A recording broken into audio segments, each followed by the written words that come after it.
নির্বাচন ঠান্ডা করার তরিকা কেউ গ্রহণ করবে না।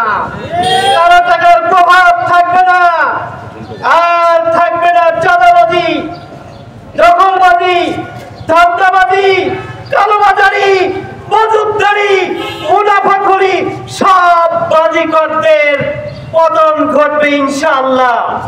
সব বাজিকরদের পতন ঘটিয়ে যারা দেশটাকে ভালোবাসেন, যারা দেশকে ঐক্যবদ্ধ করতে চান, তাদের সবার দায়িত্ব হচ্ছে এই পিআর পদ্ধতির মাধ্যমে জুলাই সনের আইনগত ভিত্তি দিয়ে আগামী ২৬ সালের ফেব্রুয়ারির নির্বাচনে অংশগ্রহণ করা। ২৬ সালের নির্বাচনকে অবাধ, নিরপেক্ষ একটা ক্রেডিবল নির্বাচন, প্লেইং ফিল্ড, অবাধ নির্বাচন, সুষ্ঠু নিরপেক্ষ নির্বাচন করার স্বার্থেই এই পিআর পদ্ধতি গ্রহণ করতে হবে। অবিলম্বে জুলাই সনদের আইনগত ভিত্তি দিয়ে এই পিআর পদ্ধতির মাধ্যমেই আগামী নির্বাচন অবশ্যই করতে হবে। সম্মানিত জনতা, অবশ্যই ফ্যাসিবাদ জালিমদের বিচার দৃশ্যমান করতে হবে। আর এই জুলাই সনদের আইনগত ভিত্তি দেওয়ার জন্য অবশ্যই গণভোটের আয়োজন করতে হবে। নইলে গণভোট ছাড়াই যে ঐক্যমতের ভিত্তিতে সরকার, এই বর্তমান সরকার গঠিত হয়েছে, ওই ঐক্যমতের ভিত্তিতেই জুলাই সনদের আইনগত ভিত্তি দিতে হবে। এটা নেসেসিটি অফ ডক্ট্রিন, অপরিহার্য প্রয়োজনে, গোটা জাতির অপরিহার্য প্রয়োজনে অবশ্যই জুলাই সনদের আইনগত ভিত্তি নির্বাচনের আগেই দিতে হবে। আর এই জুলাই সনদের ভিত্তিতেই আগামী নির্বাচন অনুষ্ঠিত হতে হবে। আর ফ্যাসিবাদ জালিমদের বিচার দৃশ্যমান করতে হবে।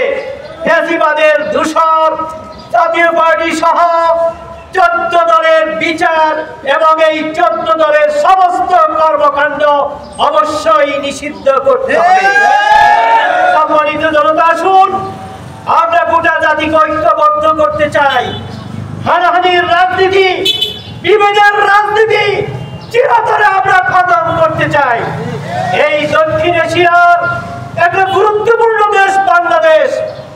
বাংলাদেশে রয়েছে ব্যাপক জনগোষ্ঠী, বাংলাদেশে রয়েছে প্রাকৃতিক সম্পদ, ভূমি সম্পদ, জল সম্পদ, জলজ সম্পদ, পানি সম্পদ। এই সব সম্পদগুলো যদি দুর্নীতিমুক্ত, সৎ এবং যোগ্য লোকের নেতৃত্বে সুষ্ঠু ব্যবহার করা যায়, ৫-১০ বছরের মধ্যেই বাংলাদেশ পৃথিবীতে একটা উন্নত দেশ হিসাবে মাথা উঁচু করে দাঁড়াবে ইনশাআল্লাহ।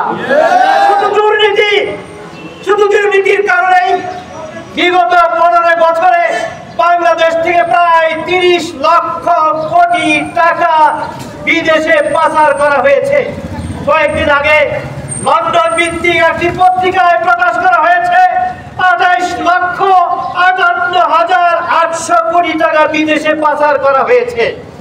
এই টাকা যদি এই দুর্বৃত্তরা বাংলাদেশে রাখতো, আজকে বাংলাদেশের যে বাজার আমরা করি 1000 টাকা দিয়ে ওই বাজার করতে পারতাম 600 টাকায়।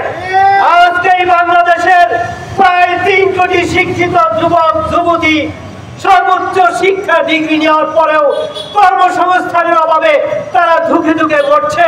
এদের কর্মসংস্থানের ব্যবস্থা করা যেত।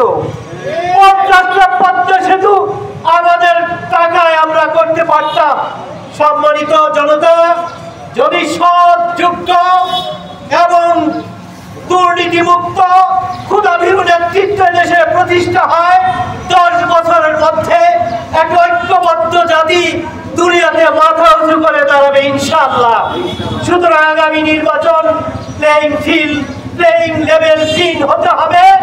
অবাধ, নিরপেক্ষ একটা ক্রেডিবল নির্বাচন করার জন্যই 5 দফা দাবি অবিলম্বে বাস্তবায়ন করতে হবে। এই বাস্তবায়নের দাবির জন্য 18 কোটি জনতা ইনশাআল্লাহ মাঠে থাকবে। জামাত ইসলামী সহ এদেশের সকল বুদ্ধিজীবী এবং সাংবাদিক বন্ধুগণ, বুদ্ধিজীবী, আইনজীবী, শিক্ষাবিদ সকলেই পিয়ার পদ্ধতির পক্ষে আছে। গোটা জনতা পিয়ার পদ্ধতির পক্ষে আছে। আসুন পিয়ার পদ্ধতি আদায় করা না পর্যন্ত আমরা মাঝে থাকবো ইনশাআল্লাহ। আমার তৌফিকি ইল্লা বিল্লাহ। আসসালামু আলাইকুম।